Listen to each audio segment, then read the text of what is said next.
Shalom bien-aimés dans le Seigneur et bienvenue dans notre programme de dévotion matinale. Ce matin, Dieu m'a mis à cœur de vous exhorter sur un sujet qu'on ne parle pas souvent mais qui paralyse certains enfants de Dieu et c'est un sujet qui est important que nous devons parler. Et ce sujet-là, bien-aimés dans le Seigneur, va bénir certainement quelqu'un et va ouvrir les yeux de certaines personnes parce que souvent nous sommes paralysés par la peur lorsque nous sommes attaqués. Souvent nous sommes paralysés par la crainte, bien-aimés de le Seigneur, lorsque nous traversons des moments de maladie, lorsque nous traversons des moments de perturbation au niveau de nos finances, de notre foyer, notre couple et même dans la famille. Je voudrais lire la parole de Dieu ce matin dans Matthieu chapitre 8, le verset 24 à 26. Matthieu chapitre 8, le verset 24 à 26 nous dit ceci. Et voici, il s'éleva sur la mer une si grande tempête que la barque était couverte par les flots. Et lui mit pour Jésus, comprenez, il dormait. Les disciples s'étant approchés, le réveillèrent et dirent, Seigneur, sauve-nous, nous périssons. Il leur dit, pourquoi avez-vous peur? Je répète, pourquoi avez-vous peur, gens de peu de foi? Alors il se leva, menaça les vents et la mer, et il y eut un grand calme. Donc il menaça le vent et la mer, et il y eut un grand calme. Oh, je voudrais te parler, mon bien-aimé, toi qui m'écoutes ce matin, que quel que soit ce à quoi tu es en train de traverser en ce moment, nous avons commencé l'année, nous sommes en 2025 et voici, nous sommes en train d'arriver au milieu du mois de janvier 2025 et tu es sûrement en train de traverser quelque chose, une situation, un problème, des dettes. Je voudrais te parler, mon bien-aimé, et te dire que n'aie pas peur. N'aie pas peur car le Seigneur est là avec toi, il ne t'a jamais abandonné. Certainement que si tu as une vie spirituelle et tu es vraiment ancré dans les choses de Dieu et tu es entouré aussi des gens spirituels, certainement que ces personnes-là vont t'appeler et te dire car vraiment nous avons mal rêvé de toi. Ah, j'ai fait un mauvais songe sur toi. En ce moment, est-ce que tu peux te lever dans la prière parce que j'ai rêvé de toi que tu étais mort. J'ai rêvé de toi que tu étais malade gravement à l'hôpital. J'ai rêvé de toi que tu as fait un accident. Que la peur ne s'empare pas de vous parce que Dieu nous parle. Alléluia. Dieu nous parle, bien-aimés dans le Seigneur. De par nos bien-aimés, de par la parole de Dieu et de par les songes, les visions et les prophéties. Mais que cela ne t'effraie pas. Si tu traverses une mauvaise période et tu sens que tu es oppressé, tu sens que tu es combattu, tu sens qu'il y a toute une horde de démons, des esprits méchants qui te poursuivent, n'aie pas peur, bien-aimé. Car moi, j'aime beaucoup l'histoire de Élie le prophète dans 1 roi chapitre 18. J'aime beaucoup cette histoire. Elle nous fortifie, elle nous donne vraiment de la force. Parce qu'il est seul. L'homme de Dieu est seul à la montagne devant plus de 450 prophètes de Baal. Mais moi, j'aime l'assurance de cet homme parce que il ne voit pas sa solitude. Permettez-moi de mettre cette expression. Il ne voit pas, bien aimé dans le Seigneur, le fait qu'il est seul et qu'il y a 450 prophètes de Baal qui sont là. Et il y a le peuple tout autour de lui. Mais cet homme est serein, il n'a pas peur, il ne doute pas, il ne se dit pas, ah, est-ce que là Dieu va agir? Est-ce que Dieu va m'abandonner? Est-ce que non, l'homme de Dieu est serein. Et j'aime la prière qu'il fait, il fait une prière très courte, mais le feu descend. Le feu descend et consume l'holocauste, montrant que son Dieu est vivant, que son Dieu est puissant. Oh bien-aimé, je veux te fortifier ce matin et te dire, enlève la peur. Et j'aime ce que la Bible précise ici dans Matthieu chapitre 8, le verset 24 à 26. La Bible précise au départ que il s'éleva sur la mer une si grande tempête. Donc c'était une grande tempête. Alléluia. On t'explique que ce n'est pas une petite tempête. On ne te dit pas que c'est un petit vent, mais c'est une grande tempête. Oh, tu es en train de traverser une grande tempête en ce moment. N'aie pas peur. N'aie pas peur parce qu'il est bon, il est merveilleux, notre Dieu. Il n'abandonne personne. Il dit, invoque-moi au temps de la détresse et je te répondrai. Là, les apôtres, les disciples bien-aimés sont en détresse. Et ils sont en train d'invoquer leur Dieu. Ils sont en train d'invoquer le roi des rois. Ici, les disciples sont le type de nous, les chrétiens, nous les enfants de Dieu. Et Jésus, l'air endormi, ici, c'est le type de Dieu. Le silence de Dieu, parfois, lorsque nous traversons des moments, des périodes difficiles. Et même parfois, nous mettons comme une façade le dehors. Les amis, les connaissances, parfois même les bien-aimés de le Seigneur ne savent pas à quoi tu traverses. Tu es parfois dans le secret avec Dieu. Tu demandes à Dieu. Tu invoques Dieu. Tu as l'impression que Dieu est silencieux. Et tu dis au Seigneur, réveille-toi dans ma vie. Oh Seigneur, réveille-toi dans ma vie. Agis, sauve-moi, car je péris. Je péris dans les dettes. Je péris dans les soucis. Je péris dans la maladie. Je suis maintenant comme accroché par les médicaments. Je n'arrive pas à m'en détacher. Cette maladie semble devenir chronique, mais crois au Seigneur. Aie la foi en Dieu, car il ne permettra pas que ton pied chancelle. Alléluia, il relèvera ta tête. Et j'aime ce que la Bible dit par la suite. Jésus-Christ se réveillant, il dit, pourquoi avez-vous peur? Oh, bien-aimé, malgré cette grande tempête, Dieu te dit ce matin, pourquoi as-tu peur, ma soeur? La peur de le ventre, tu te dis, mais est-ce que je vais atteindre 40 ans sans mariage? Est-ce que je vais atteindre 2026 encore dans cet état de chômeur? Est-ce que, Seigneur, pourquoi? Dieu te dit, pourquoi as-tu peur? Pourquoi tu paniques? Alléluia, pourquoi tu paniques? Reste calme et serein. Ton Dieu est là, il agit. Je voudrais veiller la foi de quelqu'un. Je voudrais, bien aimé dans le Seigneur, comme secouer la foi de quelqu'un ce matin et te dire que Dieu est vivant et ne t'abandonne pas. Même quand tu es en train de traverser les moments sombres, des moments difficiles, des moments de doute, Dieu n'est jamais loin. Oh oui, il y a eu des gens, bien aimés, qu'on ne pouvait pas parier sur eux. Leur vie partait vers la chute. Leur vie était l'échec même incarné. Mais ces personnes-là, aujourd'hui, sont devenues des leaders. Ces personnes-là sont devenues des personnes élevées, des gens que Dieu a bénis.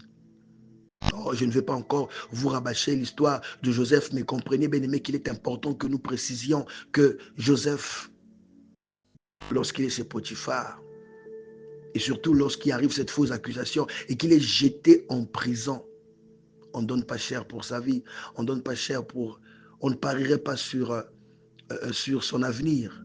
Mais Dieu, là où il n'y a pas d'espoir, Dieu suscite l'espoir. Alors n'aie pas peur. Même que tu as l'impression d'être dans une prison. Comme dans Acte 16, j'aime l'attitude de Paul et Silas. Dans Acte chapitre 16, ils n'ont pas peur de la mort ni des chaînes. Ils n'ont pas peur d'être isolés.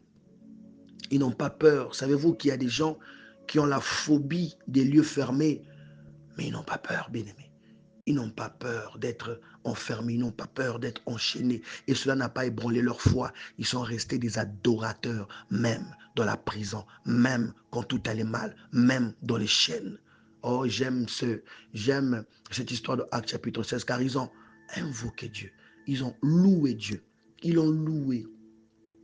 Ils l'ont adoré. Et Dieu a agi puissamment, les chaînes sont tombées. Oh, lève la peur, bien-aimé, car il suffit seulement que tu prennes la décision de te lever en prière. Lève-toi en prière, cherche la face de Dieu, plonge-toi dans la parole de Dieu, jeûne et prie. Les chaînes vont tomber.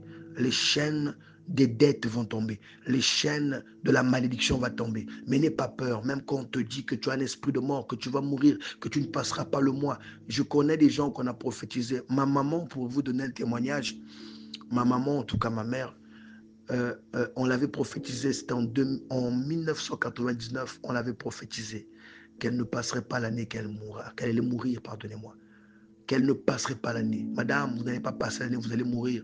Il faut que nous rentrions dans un programme de prière et nous allons prier.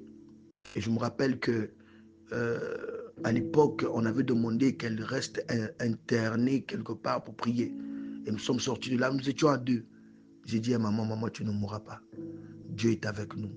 Le Dieu que nous servons depuis que toi et moi, maman, on a vécu tellement d'histoires. Dieu ne peut pas permettre que maintenant que tu tombes, on va prier comme on a l'habitude de prier. On va même prier plus que même à l'habitude et Dieu va agir. Ma mère aujourd'hui, elle est là. Elle est là aujourd'hui jusqu'à présent. par la grâce de Dieu. Pendant que je jetais mon œil dans le dictionnaire, je découvre en voyant la définition de la peur. Et qu'est-ce que je vois? Je vois que la peur est une émotion ressentie en présence ou dans la perspective d'un danger. L'instinct de conservation provoqué par l'analyse du danger permet au sujet de fuir ou de combattre. Donc on voit là deux attitudes lorsque nous sommes pris de peur. C'est de fuir ou de combattre. Mais nous les enfants de Dieu, nous ne pouvons fuir. Non, fuir n'est pas l'option donnée à un enfant de Dieu. Alléluia. Parce que l'esprit qui est en nous n'est pas un esprit de timidité, n'est pas un esprit de crainte. Alléluia. Voilà pourquoi le Seigneur me met à cœur de lire pour toi 2 Timothée chapitre 1, le verset 7. Tu l'as compris, je parlais de ce merveilleux verset qui dit, en version Louis II, car ce n'est pas un esprit de timidité que Dieu a donné, mais un esprit de force, d'amour et de sagesse. Alléluia. La sagesse t'interdira de fuir lorsque vient le danger, l'esprit de mort, l'esprit de maladie, les dettes, les attaques, les perturbations, les mauvais vents, les tourbillons. La sagesse que donne l'esprit de Dieu t'empêchera de fuir, mais te poussera à combattre parce qu'en toi il y a un esprit de force. Alléluia. Alléluia. J'ai envie de lire pour vous la version d'Arby de toujours 2 Timothée, 2 Timothée chapitre 1, le verset 7. 2 Timothée chapitre 1, le verset 7, dans la version d'Arby du ceci. Car Dieu ne nous a pas donné un esprit de crainte. Dieu ne nous a pas donné un esprit de crainte, mais de puissance, d'amour et de conseil. Waouh!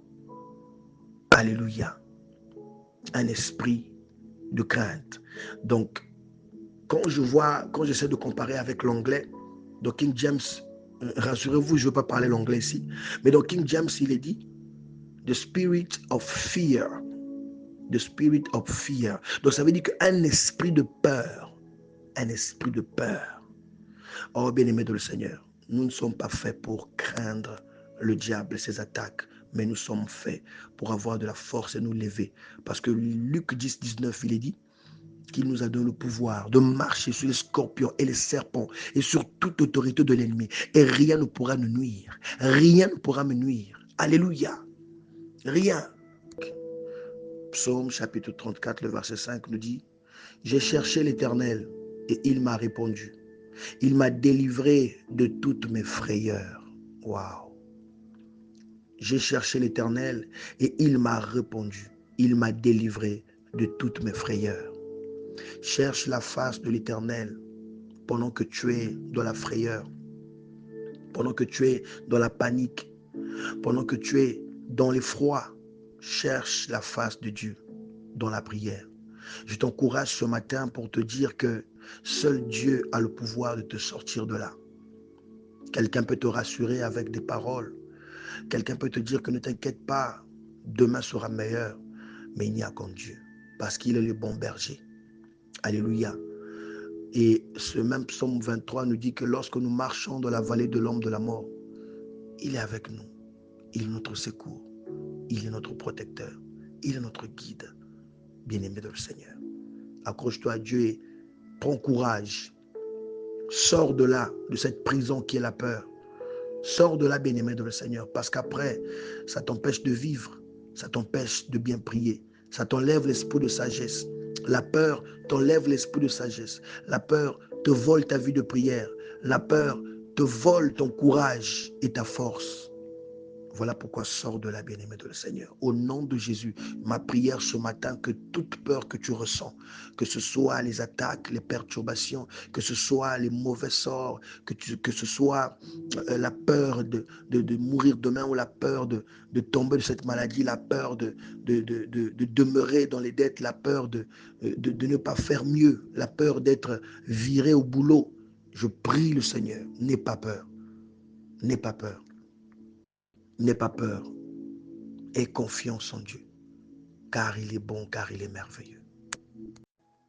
Oui, bien-aimés de le Seigneur, voilà pourquoi nous devons intercéder pour les bien-aimés. Nous devons intercéder pour nos frères, nos sœurs, nos neveux, nos nièces. Nous devons intercéder pour ceux qui nous guident dans nos assemblées chrétiennes. Parce que tu ne sais pas ce que l'autre vit parfois. L'autre vit la peur au ventre. L'autre ne sait pas demain où est-ce qu'il va dormir.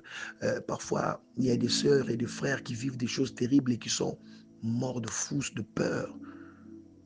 Parfois, c'est un patron qui est méchant. Parfois, les personnes travaillent et alors que la personne travaille mais n'a pas de contrat et à tout moment, on peut virer la personne. Donc, la personne vit la peur au ventre. Il y a beaucoup d'enfants de Dieu qui vivent ces choses, qui ont peur d'être virés le matin quand ils se réveillent. Ah, Seigneur, fais qu'aujourd'hui, que ça se passe bien, qu'on ne m'enlève pas au boulot. J'ai besoin de ce boulot. Seigneur, soutiens-moi. Oh, que Dieu te soutienne au nom de Jésus. Et je décrète et je déclare que tu vas signer un contrat. Crois au Seigneur et la foi au nom de Jésus. Quand je regarde les synonymes de la peur, mais c'est quand même impressionnant parce que tu vois, il y a la crainte, il y a l'effroi, il y a l'épouvante, il y a la frayeur, il y a la terreur, il y a la frousse. Alléluia. Imaginez quelqu'un qui est terrorisé, quelqu'un qui est menacé émotionnellement, quelqu'un qui est harcelé émotionnellement, quelqu'un qui est oppressé spirituellement, des combats. Il y a des gens qui vivent dans la terreur. C'est une peur extrême qui bouleverse et qui paralyse. Vous voyez, la personne est paralysée. Il y a des gens qui vivent des expériences terribles, c'est-à-dire que quand l'esprit de mort arrive ou l'esprit de maladie, et le diable vous envoie des images de malheur, des images de veillée, des images de gens qui pleurent, parfois même qui vous pleurent, parfois c'est des songes, parfois c'est des rêves, parfois c'est des images comme ça, tu marches, tu vois, c'est comme si on te pleurait. Le diable joue avec tes émotions afin que tu demeures dans la frousse, dans la terreur, dans la frayeur. Alléluia. La frayeur, c'est une peur très vive, généralement passagère, et peut justifier des frayeurs comme ça qui t'arrivent. Alléluia. L'épouvante, c'est une peur violente et soudaine causée par quelque chose d'extraordinaire, de menaçant. Alléluia. Il y a des gens qui se sentent menacés spirituellement, physiquement. Il y a des gens qui se sentent menacés parfois, on les menace de viol, on les menace de les tuer. Il y a des gens qui dans la famille, on les a pointés du doigt, que toi, tu ne vas pas finir cette année, tu vas mourir, que toi, tu es maudit. Ayez la force de vous lever, de dire que c'est sans effort au nom de Jésus, dans la prière, dans l'intimité, pas devant ces personnes-là. Mais ne vivez pas de la peur à cause des paroles prononcées contre vous, à cause des visions, des songes qu'on a fait contre vous, que vous allez mourir, que vous allez tomber gravement malade, que vous serez viré, que votre mariage bat de l'aile et que vous allez divorcer. Ne vivez pas la peur au ventre. Ne vivez pas la peur au ventre. Que le diable ne vous manipule pas avec la peur. Et je sais que beaucoup de chrétiens, beaucoup d'enfants de Dieu sont perturbés par la peur, par la frayeur, par l'épouvante et par la terreur. Mais rassurez-vous, parce que dans la barque, les disciples aussi, sûrement ils ont eu une frayeur, parce qu'ils étaient sûrs qu'ils devaient mourir, mais alors que Jésus était là. Et Jésus étonné dit, mais pourquoi avez-vous peur, gens de peu de foi? Alléluia. Oh bien-aimé, je voudrais qu'on ait l'attitude de Jésus, alors que Jésus-Christ vient de les réprimander, leur dire, mais pourquoi vous avez manqué de foi, vous? C'est quoi ça, cet esprit de peur? J'aime ce que Jésus fait après. Et la Bible dit, alors il se leva et menaça le vent. Lève-toi là où tu es. Lève-toi dans la prière. Lève-toi dans le jeûne. Rentre en profondeur dans la parole de Dieu. Cherche la face de Dieu. Et tu verras que Dieu, c'est un Dieu qui secourt. C'est un Dieu qui guérit. Il a guéri des aveugles nés. Il a guéri des paralytiques. Il a guéri des lépreux. Il a guéri, bien aimé, de ceux des maladies chroniques. Il a ressuscité les morts. Et la Bible dit que Jésus est le même hier, aujourd'hui et éternellement. Ce qu'il a fait au temps de... ce qu'il a fait à son temps, pardonnez-moi, il peut encore le faire maintenant. Alléluia. Il peut encore le faire maintenant. Et c'est possible. Croyez-moi. Dieu est bon, il est merveilleux. Ma prière ce matin, c'est que tu enlèves ta peur. Tu démarres ta journée et que cette dévotion matinale, ton courage te donne la force de chasser la frayeur, la peur, l'épouvante en toi, la frousse. Enlève au nom de Jésus. Que cela quitte ta vie. Ma prière ce matin, c'est que tu aies le courage et la force d'affronter ta journée, d'affronter ton année. Au nom de Jésus. N'aie pas peur. Je vais finir mon propos ce matin avec Nombre chapitre 21, le verset 33 à 35. Nombre chapitre 21, le verset 33 à 35. Je lis la parole de Dieu. Ils changèrent ensuite de direction et montèrent par le chemin de Bassan. Og, roi de Bassan, sortit de leur rencontre avec tout son peuple pour les combattre à Édréi. Verset 34. L'Éternel dit à Moïse, ne le crains point. Wow. L'Éternel dit à Moïse, ne le crains point, car je le livre entre tes mains, lui et tout son peuple et son pays. Tu le traiteras comme tu as traité Sion, roi des Amoréens, qui habitait à Hesbon. Verset 35. Et ils le bâtirent, lui et ses fils, et tout son peuple, sans en laisser échapper un seul. Et ils s'emparèrent de son pays. Ah, là, je viens de lire la parole de Dieu en me référant à toi, enfant de Dieu. Ici, bien-aimé de le Seigneur, c'est à toi que Dieu parle. Dieu te dit, ne t'inquiète pas. Cette armée qui s'élève devant toi, je te le livre. Ne le crains point. Cette armée des sorciers, cette armée des occultistes, je te les livre, ne le crains point. Dieu t'encourage. Parce qu'ici, j'aime quand Dieu nous rassure. J'aime quand Dieu est avec nous. Parce que nous marchons, bien-aimés de le Seigneur, il dit la parole, dans la victoire. Alléluia. Dieu te dit ce matin que ce problème-là qui te fait mal, ce problème dont tu as peur, ce problème qui crée cette frayeur en toi, ce problème-là qui te donne des sueurs froides, ce problème-là qui fait naître en toi l'épouvante, ce problème-là qui fait naître en toi cette terreur, cette frayeur, bien-aimé, sans vouloir me répéter, Dieu te dit, ne le crains point. Ne le crains point, n'aie pas peur de ce problème, cette situation. Ne le crains point, car je le livre entre tes mains. Je te livre ce problème, tu piétines comme un marchepied ce problème. Tu piétines comme un marchepied ce problème, parce que je suis ton Dieu. Et n'aie pas peur. Parce que lorsque tu as peur, tu ouvres la porte au diable de te manipuler. Et lorsqu'il y a la peur, il y a la frayeur, il y a la frousse, et tu n'arrives plus à bouger, tu n'arrives même pas à parler, tu es paralysé. La peur va t'empêcher de prier. La peur va t'empêcher de jeûner. La peur va te mettre dans une psychose et tu auras l'impression de ne plus vivre. Et tu peux traverser même la dépression. Et le diable tape. C'est par là qu'il va t'avoir. Sois courageux. Sois courageux. Lève-toi comme un vaillant héros. Oui, comme le peuple d'Israël ici a battu Sion, roi des Amoréens, et a battu Og, roi des Basan. Sois victorieux au nom de Jésus. Que Dieu bénisse ta journée et je bénis ta journée au nom de Jésus.